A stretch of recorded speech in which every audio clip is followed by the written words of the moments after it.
Good morning, everyone. Welcome and thank you for joining us.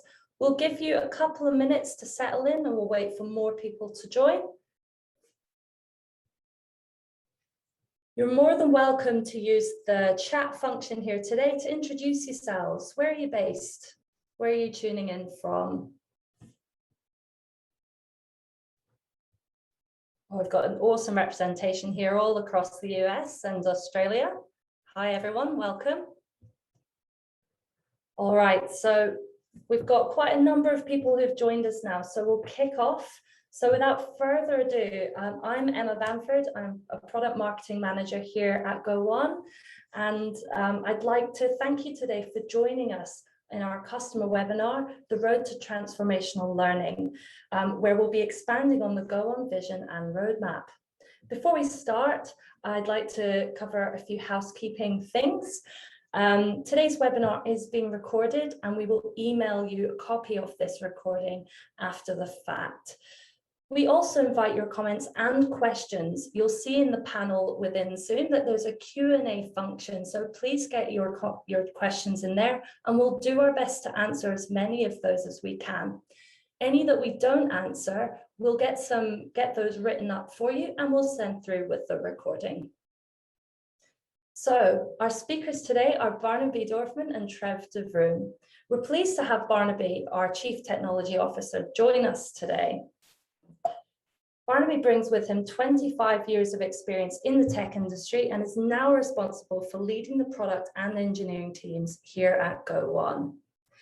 Prior to joining Go1, Barnaby held a variety of technology and business leadership roles within various organizations. Early in Barnaby's career, he headed product development for the first version of Amazon.com marketplace. Trevor heads up our product on the partner side of things, and he's deeply passionate about leading technology change. He has experience across several industries, both public and private, including healthcare, higher education, and startups. Okay, without further ado, I'd like to hand over to Barnaby. Thanks, Emma. Greetings, everybody, from sunny Seattle in the United States. Great to be here with you. All right, so, well, just very quickly, the agenda that we're planning on running through today, a little bit of the product vision, getting an update on what's happening with our content hub, and I'm going to dive into some of the product areas we're focusing on, specifically around search, the mandatory learning management systems, and then the actual experience of learning. And then I'll be handing the baton back to Trev, who's going to talk a bit about some of the integrations that we have that are in the works. And then we'll also talk about how you can be involved and help us with our roadmap going forward. And just a little bit of background of the video is about to start playing. So I've been, as was mentioned, in the tech industry, internet web development for over 25 years, but relatively new to the e-learning space. And so as a way of learning myself, I decided to author a piece of e-learning content. And what this is really my kind of expression of why I think the industry and the work that we're doing is so important and its place in the world overall. And the voice you heard was me debuting as a voiceover artist. So that's the video that we're about to run through. What is the Go1 North Star? To reach 1 billion learners. But why?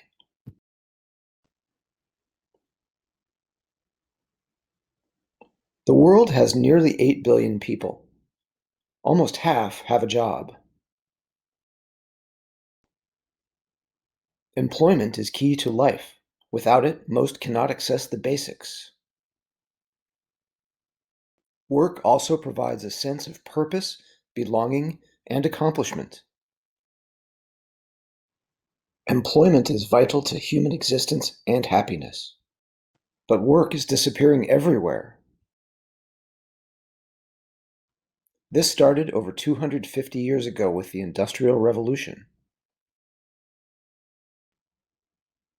Now, software is replacing workers of all kinds faster and faster. This is creating massive displacement globally.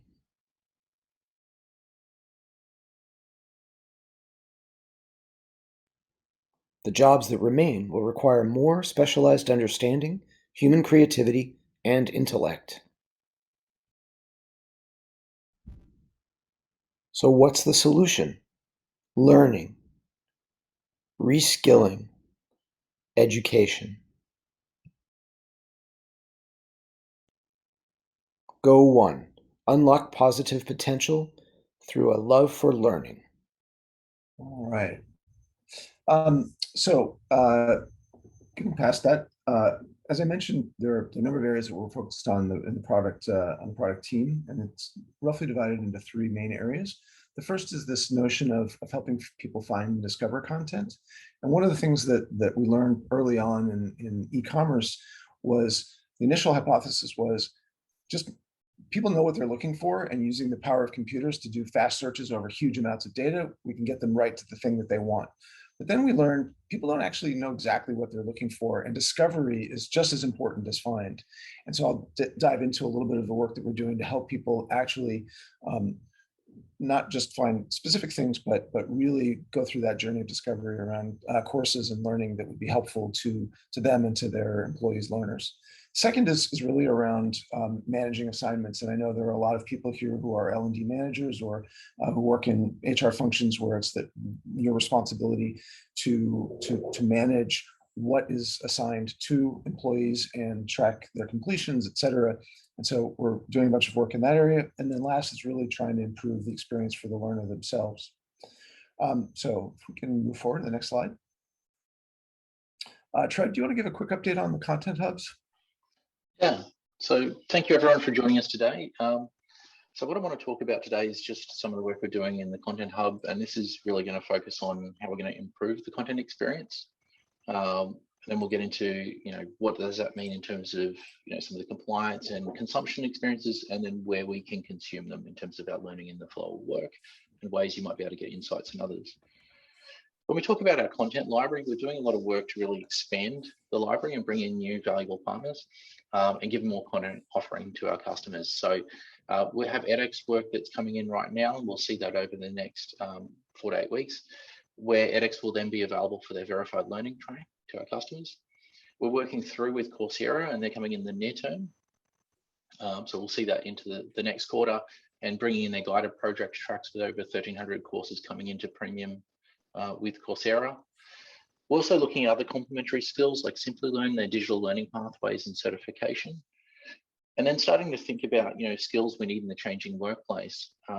With that displacement happening, what are the new skills we need, and what is the changing role of our employees, and looking at skills like problem solving, creativity, and working with vendors like Bulletproof Problem Solving, which we're launching over the next 8 weeks, that will actually start bringing in some of these key fundamental skills that are required in the changing world.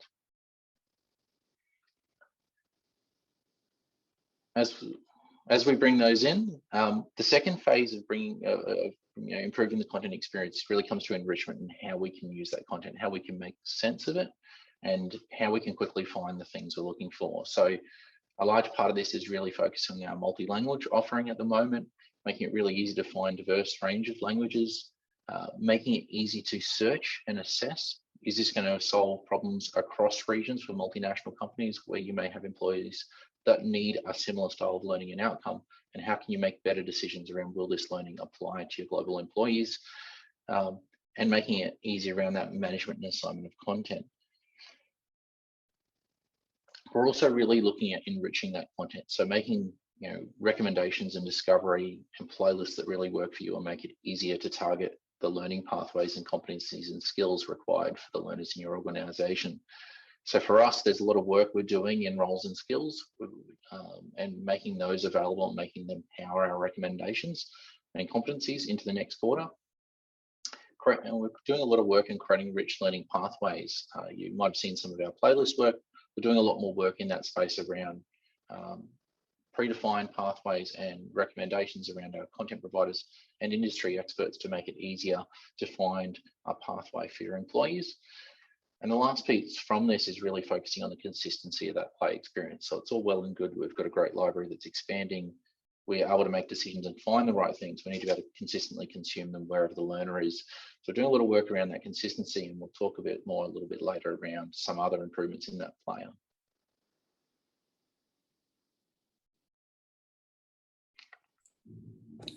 Great, thanks, Trev.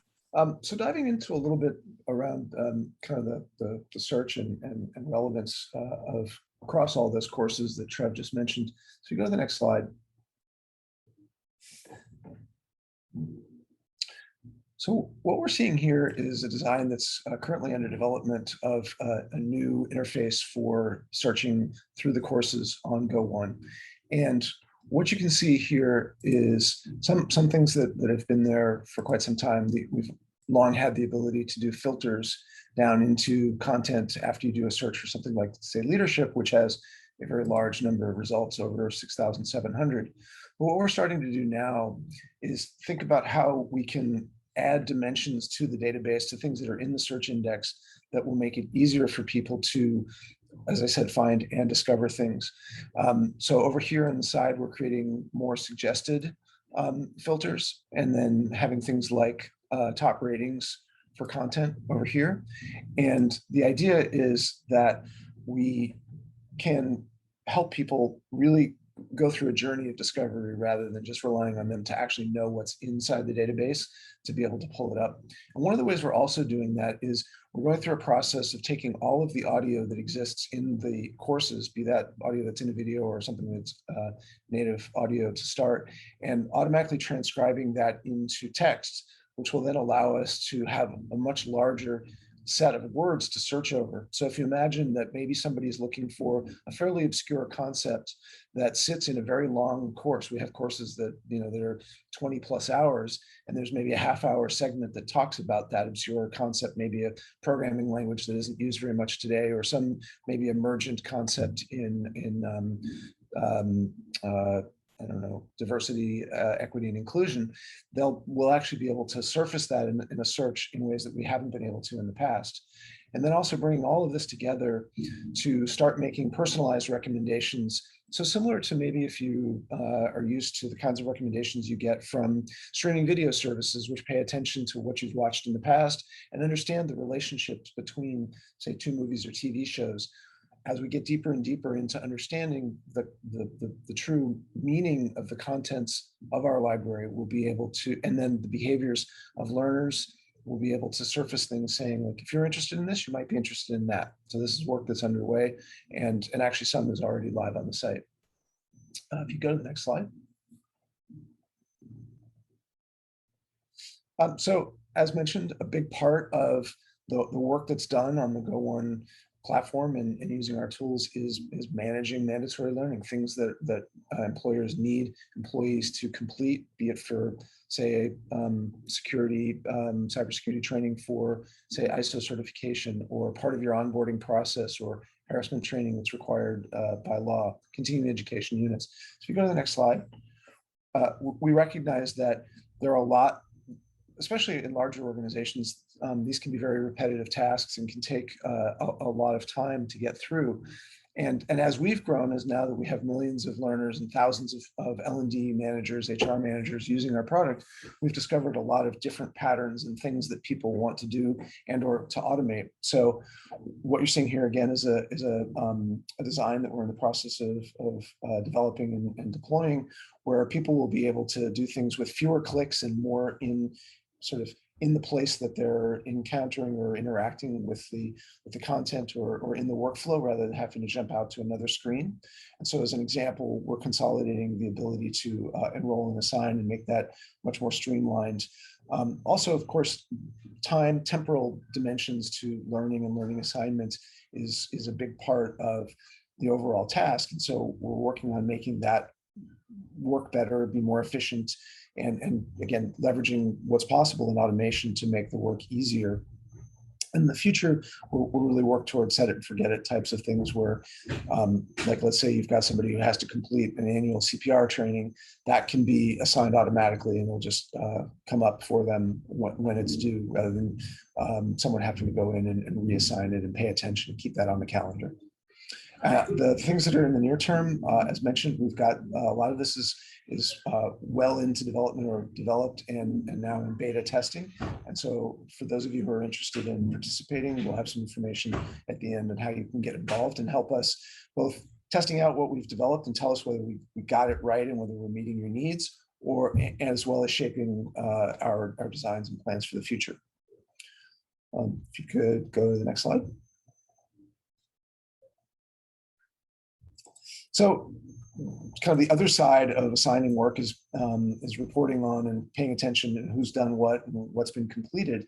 And we also recognize that, especially at larger scale, that can be challenging. So this is a new design that, again, we're testing in beta that introduces a number of different kind of filters and reports that give you a view into, let's say you've assigned something to a large number of people, so close to 600 people in this case. You can see very quickly where your population of learners is at in completing that work, and just makes it easier for you to kind of get at the answers of that, so that you can follow up and get a sense of how you're progressing against your goals for that learning.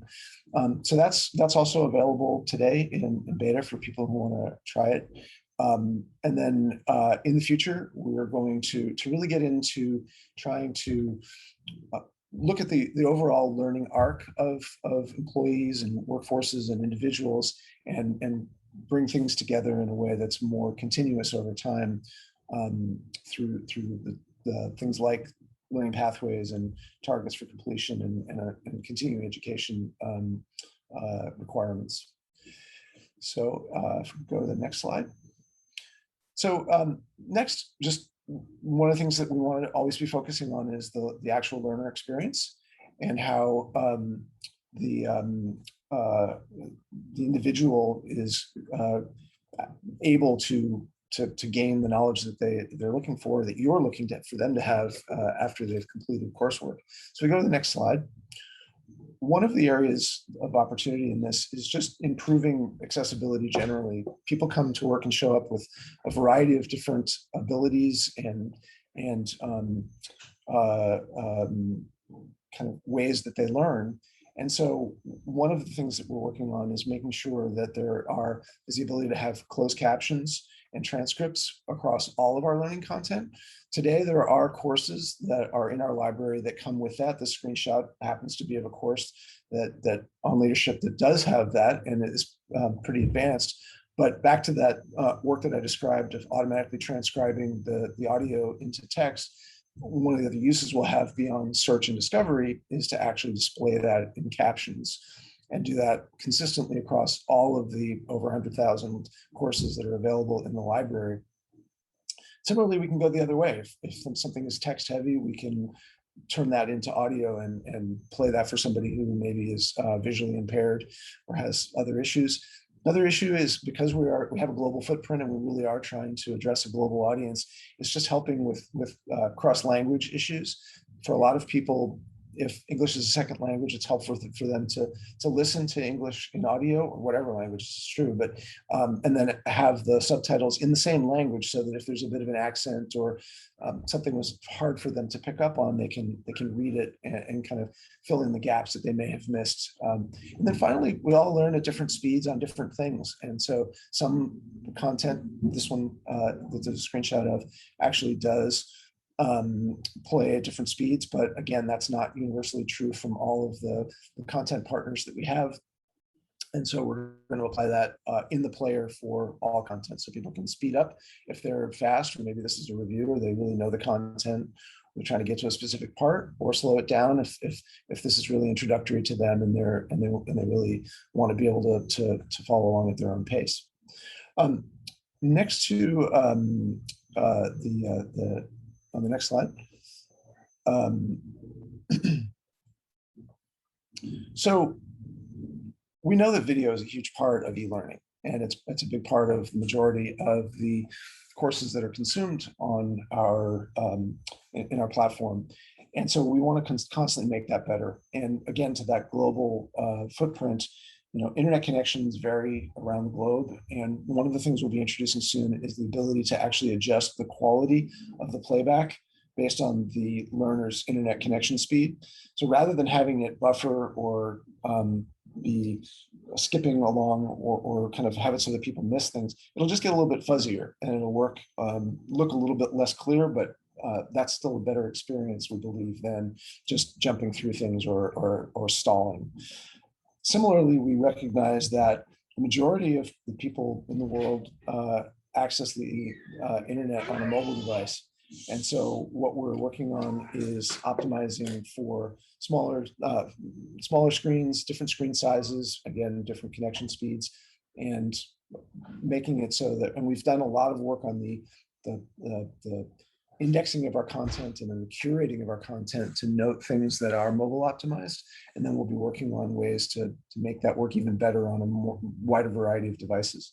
And then this is last, and it's not something that's really, I think, kind of in the mainstream yet. But one of the reasons I'm so excited to be part of Go1 and to be part of the e-learning industry is I think it is very early for us from a technology perspective, and there's a lot of room for innovation. And things like virtual and augmented reality are going to be a really important part of how people learn and leverage technology and internet-based devices in the future. So we're going to keep watching the space, probably do some experimentation and make some small investments going forward. I think that was my last slide. Yeah, so I'm going to now pass it back to Trev to talk a little bit more about some of our integrations. Cool. Thanks, Barnaby. So we've walked through the content experience. We've talked about how we're bringing those to life in our LMS, and I want to now talk about what we're doing in learning in the flow and how we're complementing our LMS experience with new and deeper ways to engage with content in the organization. So the first thing I want to talk about is what we're doing in the Microsoft space. So we do have our Microsoft Teams connector, and for us, we're doing a lot more work with Microsoft to make it more seamless in the Office 365 ecosystem to enter into things like the search component within 365, where staff will be able to search for courseware directly within any of the Microsoft application suite. And then lowering the barrier for Microsoft Teams, making it easy to get started very quickly, reducing the dependency on your IT team to get started as well, which I know has been a bit of a barrier to entry for that particular product. And for us, making it easier to really get learning in the flow of work within your organization. We're also doing this on Workplace with Facebook as well, and in the middle of just launching this and have a beta program out as well. So if you are interested, do join in. We will get some more details around the link at the end of the session. But for us, it's very similar. We really want to make sure that your employees that are consuming potentially remote through Workplace for Facebook can be served and can have that consistent play experience from potentially desktop back in the office out to offsite in Workplace on mobile and consume the same learning and achieve the same outcomes. The other integration we've got coming is Slack. This is in development at the moment in early beta as well. And similarly, we're making it very easy to share content and get it embedded within your teams and channels and collaboration tools, and where your staff are collaborating and discussing, bringing learning into that flow. So looking at around how we can make it really easy to connect that allocation and distribution of content through Slack channels and groups. If you'd again like to know more, we'd love to have you part of the beta program. And for a lot of these things as well, we've built these specifically tailored to your experiences in the sense that you can brand these to your organization as well. If you do want to make a really tailored, highly curated offer, like we can do with the LMS, we can do it with these products with you. Now we've talked about some of the first party integrations. Now I want to go into what else can we do. Where you have a very unique situational business system you want to get learning into, how can we support some of those? And for us, it's really around making it easier to integrate with the Content Hub, where there are unique and innovative ways within the organization you want to expose. So what we're doing here is doing a lot of work around our developer documentation and access to our developer tools, so you can work with your team and understand how you can quickly get started, how you might be able to bring it into internal systems and capabilities in a much more seamless way, and really making very simple guides, componentry, things your technical team will love to be able to go very quickly in embedding these touch points into your organizational systems and really allow you to experiment with things in your organization. What we're also doing is just on the next slide, Bill, please. Thank you. Making this very component driven, and really this is just plugins that you can just drop into corporate applications. Again, make it really easy for the teams, and really allow people to do more with our API. So more of what we're seeing in terms of playlists, content creation, enrollments, the things we see in our LMS, really creating more of that capability in our backend API. So you get all the same access and capabilities you see across all of our products available to use in any way you would like. The last thing we're working on is really around insights. I know there was a question earlier around consistency of reporting. I know insights and reporting and feedback loops are really important to everyone. We're doing a lot of work at this collectively across the organization, really making sure the data is reliable and performant, and really then starting to expand our capabilities around insights and making them work for you a little. What are the trends we're seeing? What are learning trends in the industry? How are people performing? Are we seeing the outcomes we expect and the competencies be developed? And we're starting to experiment in some new spaces there that we'll talk about in the next couple of months. For us as well, we're doing a lot of work on the content authoring experience, really lowering the barrier to entry, where you might have your own organizational content, or maybe you need to publish something complementary relevant to your organization. For us, really lowering that barrier to entry, making those tools much simpler, making it easy to bring it in from your preferred authoring tool if you do have one as well. So there's a lot of work in this insight space. I know it's a big topic, but we are closing those out and really enriching them. What I was going to go into next is, with all these things we've talked about, next slide, please, Bill. Cool. With all these things we've talked about, there's too much going on for us to share everything today, and we'd really love, we've got some really great feedback, and we will answer all of those and get back to you after the session with answers for all those as well. But we would love to build a deeper ongoing relationship. So if you would like to join any of our beta programs, if you would like us to be involved more deeply in your organization, we'd really love to learn more about you, your learners, how we can support you better in achieving your outcomes. If you'd like to be involved, jump in, sign up through here. We can be as involved or as you would like. So it's really dictated by how much you want us to be in there, but we'd really love to really understand and share your problems and make sure we have that deep understanding, so we're solving the right things for you. So the closer we can get to you and the organization, the better. So please do sign up and let us know. Okay. Now let's answer some of the outstanding questions in our Q&A. I think there was a few questions I just saw in the chat around Hitton's question around, keen to know if the hub can extract the utilization rate and understanding employee usage per month, compare areas we need to focus on to encourage people to use it. It's an interesting problem space. And it's, for us, we are looking at how we can give signals on what engagement is, but also looking around signals around outcomes, because they're complementary together. Consumption and minutes may not necessarily achieve outcome of improved competencies and direct relation in the business, but can be a good leading indicator for those from time to time. So we are looking in spaces on that. There is our duration data that's there that can be interrogated as well that we can help with. But it's an interesting problem space of looking around how we balance that. Is there a preferred browser to use to run Go1? For example, I find all the training to run much smoother when using Firefox. Trevor Barnaby, would you like to answer that? Yeah, we don't have a specific preference. Our goal has been to support a wide range of browsers where our customers are consuming. Definitely we'll have a look and keen to understand a little bit more around what's affecting that browser performance and what we can do to improve that to enable choice. Yeah, I assume since it says it's smoother when using Firefox, that means that like Chrome or others don't work well. I use Chrome and have a good, we try to support the major, obviously, browsers, but so we haven't recommended one over any others. Okay, so we've got one here from Hitan Patel. We're keen to know if the hub can extract the utilization rate. the usage by the employees per month so that we can match and compare the usage rate and see areas we need to focus on to encourage people to use the hub for management reporting too. Direct that one to Trev. Yeah, that's what I was just talking about. Yeah, it's for us, there's that duration reporting that's there, but certainly utilization needs a different calculation of just duration.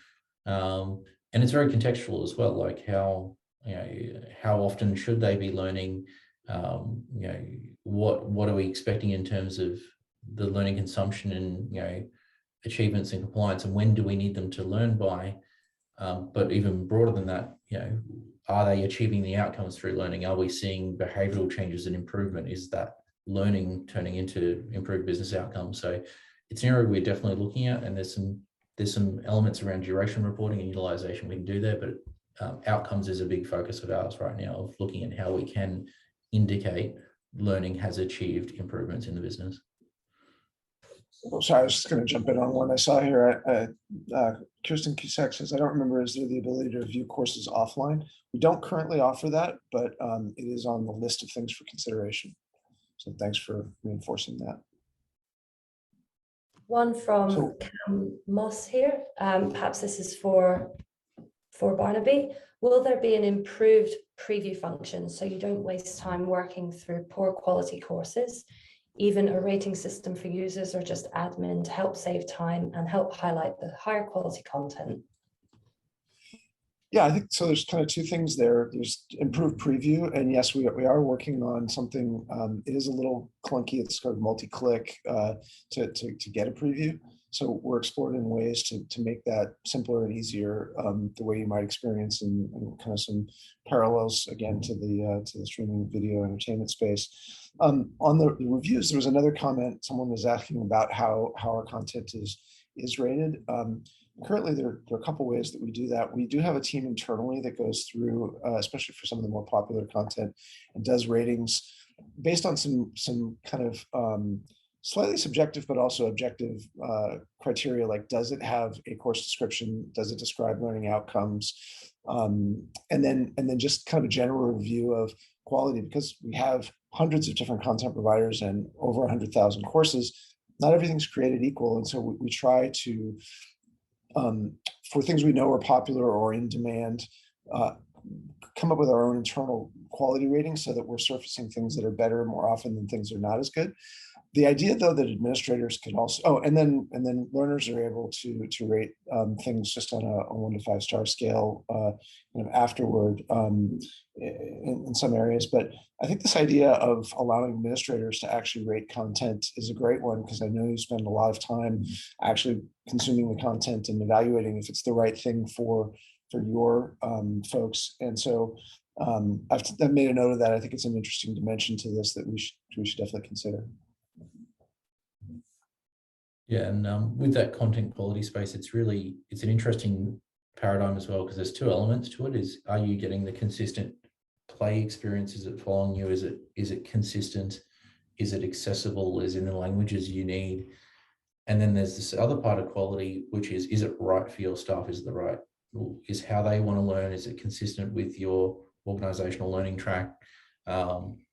Is it creating a compelling journey, and is it right-sized for the learning outcomes you need and for the learner in themselves? And we're tackling both in different ways, really looking around standards consistency and that play experience we talked about earlier on the former, and then really looking at using that search recommendations feedback loop to drive the tailoring and to the individual and the organization.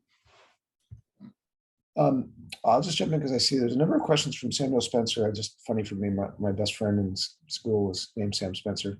So funny to see that name. But one of the questions is there a community group where clients can discuss their common experiences? And I think it's another one that had some conversation around, and I think an area for us to explore, and probably some easy ways we could leverage existing software and technologies out there to bring that into the experience. So also made note of that. So we've got a question here from Michael about regarding courses and rating. Maybe we can expand on that. His question is, do you rate your courses by target audience, i.e. beginner, intermediate, advanced? If so, where is this? Yeah, we do rate across a number of dimensions. We do have beginner, intermediate, advanced. We do have other aspects of rating and assessment that we bring into it, and more of those we're exposing out in the interface. So there are internal dimensions we drive, which really do power the recommendations and search, but more and more we're looking to expose these externally and allow you to configure and adapt the offering yourself, should you wish to choose. And a question from Lorraine, are there plans to enhance functionality for scheduling live learning? Yes. Having spent some time looking at that, it's very powerful, and it allows for a lot of different kind of situations, but I think it's overly complex, is my estimation, just of kind of the way that we've built it. So another area that we're looking to just design a more of a fast track or an easy kind of fewer clicks way of scheduling things, both recurring and then just also for live events, as well as the calendaring interface. And there's a follow-up question, actually, just I see Perry Brenner had a question. Can I set a recurring event that will notify users to attend? Not yet. That is one of the things that is under active development. There is one thing that we'll be releasing soon is the ability to do that in bulk. So while it won't automatically just do it, say, on a calendar anniversary or on a certain day of the year yet, it is going to be much easier to simply say, this whole set of people need to do this course. And so you can, with a lot fewer clicks than what's currently there, assign it again, or assign it to a new set of people in bulk. Yeah, perfect. And I can see Liesl asked a very similar piece around that bulk assignment. So yeah, yes, it's actually absolutely coming, Liesl. I can see there's some questions just around finding some more information on Microsoft and others. So any of the questions today, any pieces of just information, whether or not you sign up to that research group or just throw a question in, we will provide more information out at the end of this and share it to this group. So we will share that with you, Jean. Yeah, that's right. So we appreciate there's a number of outstanding questions, and we would love to get some answers to you for those. So we'll make sure that we have those answered, and we'll send them out as part of the recording after the fact. And so at this point, I'd like to wrap up and say thank you to everybody who has attended. It's been really great to hear about what you care about and what your insights are, and would love an opportunity to learn more from you in our pilot programs. Thank you too to our speakers today, Trev and Barnaby, and really appreciate you all taking the time out so that we can come together and learn more about our vision for the future. Thanks very much, everyone. Thanks, everybody. Thanks a lot. I can see there's more open questions. We will get back to all of them. So thank you so much for putting those in.